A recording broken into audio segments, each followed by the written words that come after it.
सबसे पहले नजर डालते हैं अब तक की बुलेटिन।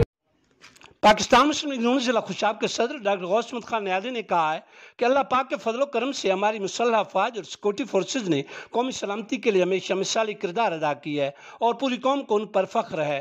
वो PMLN ऑफिस में पुरजूम प्रेस कॉन्फ्रेंस से खिताब कर रहे थे। उन्होंने कहा कि हम बाजोड़ में दहशत गर्दी के वाक़े की पुरजोर मजम्मत करते हैं। डॉक्टर गौस अहमद खान न्याजी ने कहा कि अंदरूनी और बैरूनी दुश्मन वतन अजीज़ के अमन इस्तेहकाम और तरक्की खुशहाली में रुकावट डालने का कोई मौका हाथ से जाने नहीं देते।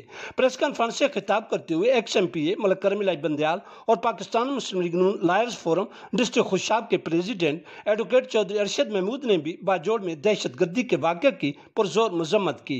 उन्होंने कहा कि हमारी हुकूमत तमाम सूरत-ए-हाल पर गहरी नज़र रखे हुए है और इंशाअल्लाह इसके तदारुक के लिए ठोस अमली इकदाम उठाएगी। प्रेस कॉन्फ्रेंस में पाकिस्तान मुस्लिम लीग नून और यूथ विंग के अहदेदारान और मकामी मुस्लिम लीगी रहनुमाओं ने भी शिरकत की। इसलिए नए लाइफ बॉय में है एक्टिव सिल्वर, जो दे जरासीम से 10 गुना बेहतर हिफाजत। नया सिल्वर लाइफ बॉय, दुनिया का नंबर 1 जर्म प्रोटेक्शन सोप।